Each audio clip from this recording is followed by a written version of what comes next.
My name is Ronnie Coleman, and I'm eight-time Mr Olympia.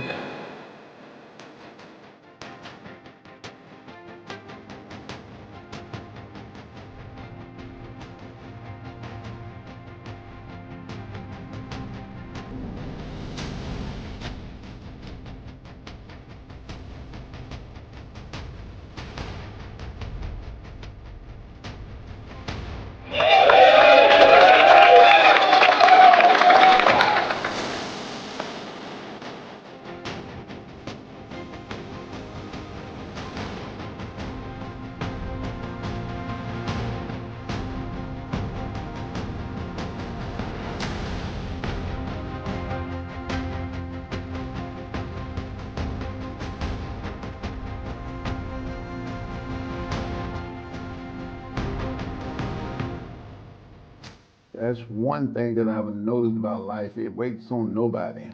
I can still remember winning those Olympias back in the day, and seemed like at the time it was going on, seemed like it was going to last forever, and now it's 20 some years later. I never thought in a million years I would be 6 years old when I was a 13, 14-year-old kid running around. Even when I was in college, I didn't think I'd make it 60, especially as fast as it seemed like it went. So altogether, I got about 8 girls, so that's 8 times that I tried to have a boy. You'd have thought I gave up after the 4th one, but no. I had to go all the way to 8. I guess I got this thing with 8 because I got 8 Olympias too. So yeah, they said that 8 is enough. I guess that's enough of everything: kids, Olympias, and cars, houses. One of my greatest lifts, of course, was the the leg press, where I put 2,300 pounds on there and got about 9 good reps with it. That was one of the greatest moments of my life, actually. It's kind of amazing me to some of the things that I was able to do back in the day, because eating 16 ounces of chicken in one sitting, that was real hard to do. And I was telling the guys yesterday that before I met Chad Nichols, I thought I pretty much knew the sport of bodybuilding. I thought I knew a lot to get me to where I needed to be. And I met Chad, and he changed every single thing that I did. And one of the major things he changed was the way I ate. I used to eat about 5 meals a day, maybe about 10 ounces, 12 on a good day, of chicken and steak. And Chad was like, man, if you want to get big, you gotta eat a lot of food. And I'm like, dude, I'm already eating a lot of food. He's like, nope, nah, those 10, 12 ounces you need to kick those up to like 16. And I never forget the first day of me trying to eat 16 ounces of food in one sitting. It was the hardest thing ever. And then do it at another one, and then another one, and another one. It took me at least about 3 months to get used to eating like that, because I had to force it down, After eating 10 ounces and going all the way up to 16, it was not easy, and that was a whole ton of food. And the hardest thing he had me to do, I thought, 5 meals a day was good, because, that's all I had time for. I was working full-time police department, and I'm trying to work out. I'm doing cardio and all that kind of stuff, and doing my posing. So, shit, where can I fit another meal in at? He's like, well, the first time he said it, I thought he was joking. He's like, we need to get up in the middle of the night, eat, and go back to sleep. And I'm laughing. He's like, no, I'm serious. I'm like, what? Okay. There were some times that, there were some days that I didn't think I was going to make it through. And I'll never forget time in 1997 when I decided I told this story yesterday. So I decided I was going to change up and do the spring shows. I mean, do the winter shows, because I always did the spring shows. The spring shows always started in like May, June, somewhere in there. And the winter shows always started around February. Well, this particular year, you know, I decided I'm gonna do something different. I'm gonna do the winter shows. And Ironman was always the first show of the year. And, you know, by this time, you know, this was 1997. I'd been bodybuilding for a while, and I had even won a few shows. So when I go in the Ironman thinking, oh, this is gonna be easy, you know, it's just a local show. And lo and behold, I get beat by the smallest guy in the show, the priest. And I'm thinking, what the hell have I got myself into? When a guy about 4'8", maybe 195 soaking wet, can beat a guy that's 5'11", 245 pounds, and beat me, and I'm like, damn, I think I'm in the wrong sport. So going to the next show, the Arnold Classic, and this was my first time ever getting selected for the Arnold Classic, because it's an invitation-only show, and I had applied to get in it years before, and this was gonna be my first time, so I'm all excited and happy to be there, and a great accomplishment for me, but Lee Priest is there, and he's beat me again. I'm like, what the hell is going on here? And I can remember, like it was yesterday, we get through with prejudging, and I go back to my room, and I'm sitting there thinking that, man, I can't believe this is happening to me. I thought I was on my way up. So I look over at my girlfriend at the time, you know, I like, you know, Vicky, I got a good job with the police department. I'm making real good money. I got real good benefits. I got retirement, you know, life insurance. I don't need this bodybuilding thing. And you know what, this is gonna be my last show. I think I'm hanging this up because this is not the sport for me. And she looked over at me and she said, boy, shut up. And I thought to myself, you know what? If I quit bodybuilding, I would lose my free membership to the gym, because that's why I got into this sport. And just doing one show is hard enough, but try to stay in peak condition and not, you gotta stay dehydrated, you know, dehydrated for almost 2 weeks straight, you know, just one day is hard, 2 days is hard. 11 days is almost impossible. So we're on this tour, and I'm trying everything in my power to get rid of water, and I just can't get it to come off of me. Every show we going to, I'm getting like 4th, 5th, 6th. Kevin is like winning every show, and I'm like, damn, what the hell is he doing to win all these shows? How is he getting rid of this water? So I know what I'm gonna do. I'm gonna do like what I did in college and do the same thing I did with Flex Wheeler. Flex taught me everything I know about bodybuilding, you know. Just when he was coming up, he was winning just about every show he entered, you know. And I just decided to go and ask him, you know, what he was doing. And he pretty much told me everything he was doing, and I started doing that, and I started winning. Well, I was like, I'm gonna do that with Kevin, try that with Kevin. So I go by Kevin's room one night and knock on the door. And he invites me in. I'm like, man, what are you doing to win all these shows? You won 6 shows in a row, and I just can't get the water off me. I've tried everything. I mean, everything I can think of. And he was like, well, you wanna know what I'm doing? I'm like, yeah. So he goes over to his refrigerator and he pulls out a bottle of vodka. I'm thinking, what the hell is he gonna do with that? Then he goes to his coffee maker and makes a cup of coffee, and he pours the vodka into the coffee, and he said, you wanna know what I'm doing? drink that. I'm like, dude, I don't drink no vodka. Never drank vodka before in my life, you know. I didn't even drink beer. I didn't drink anything, to be honest with you. I just hated alcohol. Anything that had to do with alcohol, I hated it. And he's like, well, if you want to do what you want to know what I'm doing, and you want to get rid of some of this water you holding, this is what you got to do. So I'm like, dang. So I drank the coffee and vodka. It wasn't so bad, you know.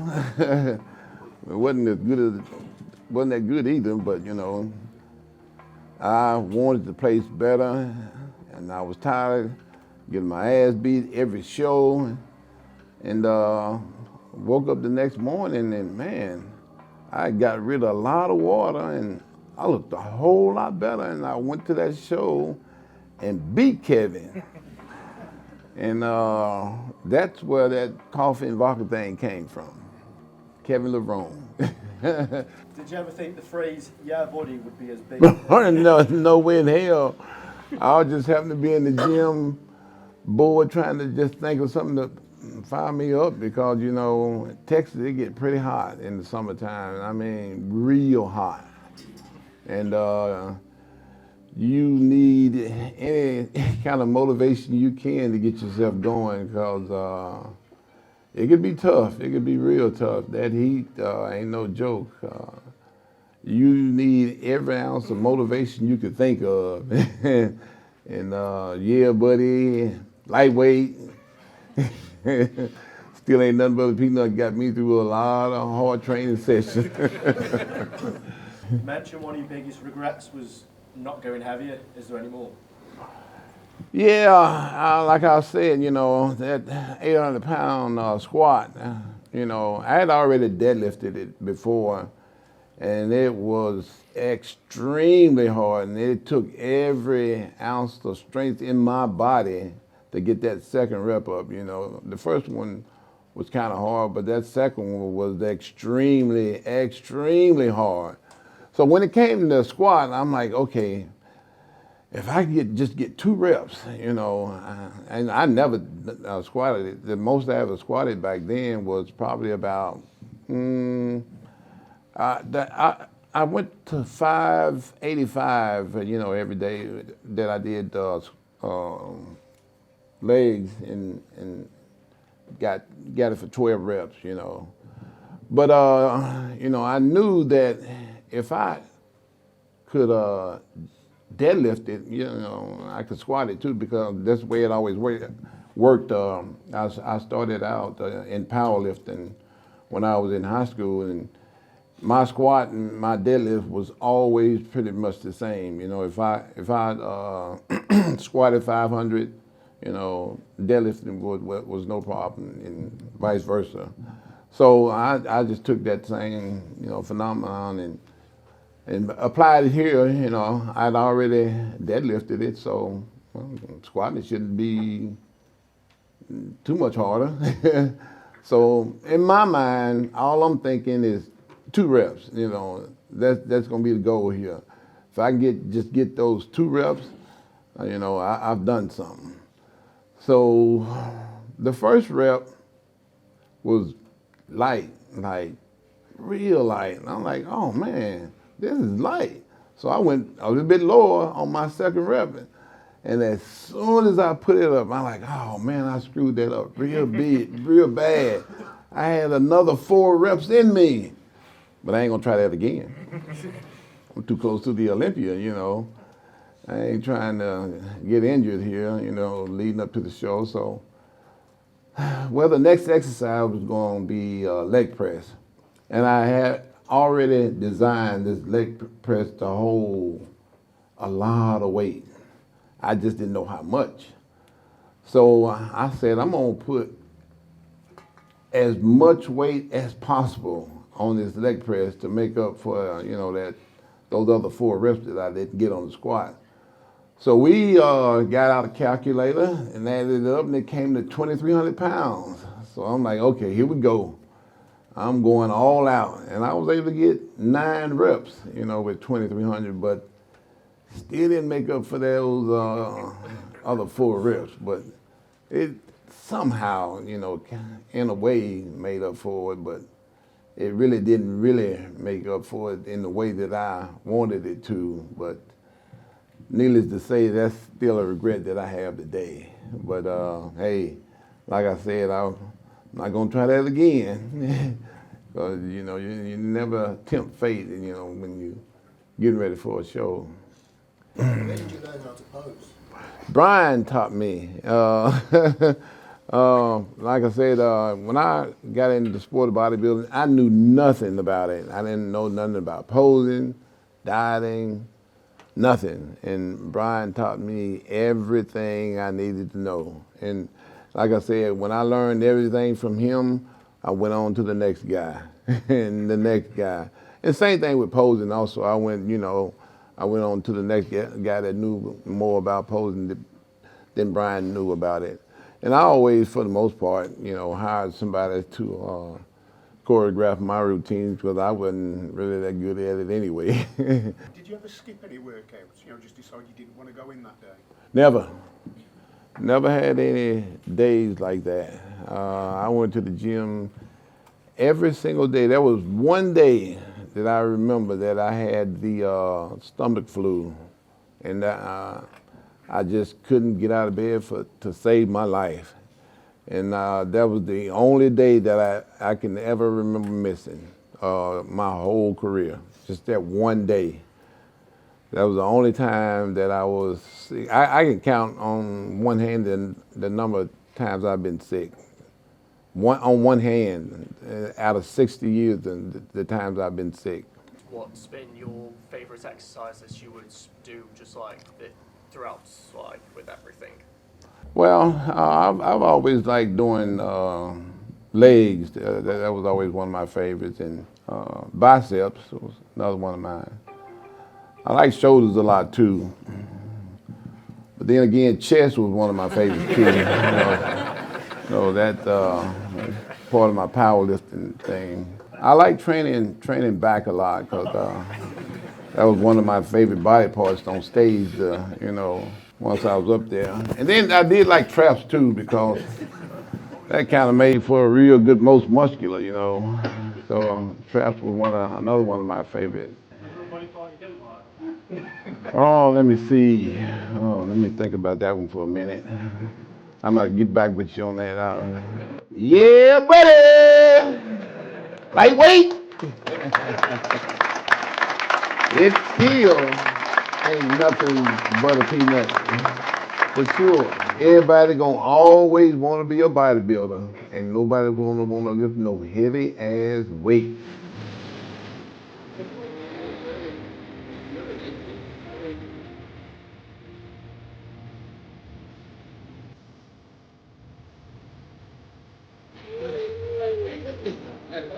Vivo, Madrid. I mean, in the hotel room, you invited me for food and you paid for my food as well. So, this guy's a legend.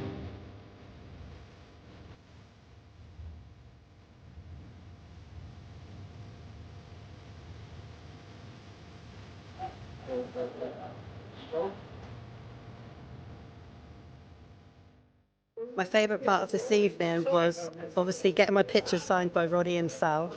I love that man. He knows I love him. And apparently he loves me too because look, he's written it here in black and white. I mean, that's right behind me is the greatest bodybuilder of all time. This is like once in a lifetime. There's a lot of people that would have killed to get into this position now. And I fully understand why the tickets sold out like that. As soon as they were on sale, I'm like, yeah, I'm not going to miss out on this. This felt like more exclusive. This felt like more one-on-one, more personal with Ronnie, and that was a real big highlight. It's so good when you've got such an icon like him, like getting to get the chance to have a little bit of a one-on-one conversation and just something that's not a little bit forced as well. Like we've all seen him on the big podcasts and we've seen him on expo stages and stuff like that. But when you can get in a really close environment like this, like literally sat a few feet away from me and being able to ask the questions you want to ask, it's an amazing opportunity. I just love being able to speak to Ronnie. Obviously, I've followed Ronnie for a long time, being an avid bodybuilder myself, but seeing him in the flesh, it's a bit different than actually just seeing him on TV screen, isn't it? I think he's absolutely awesome. It's been great meeting him. I will give Andy his due. We get some top quality bodybuilders here. But come on, Ronnie's the king. No problem.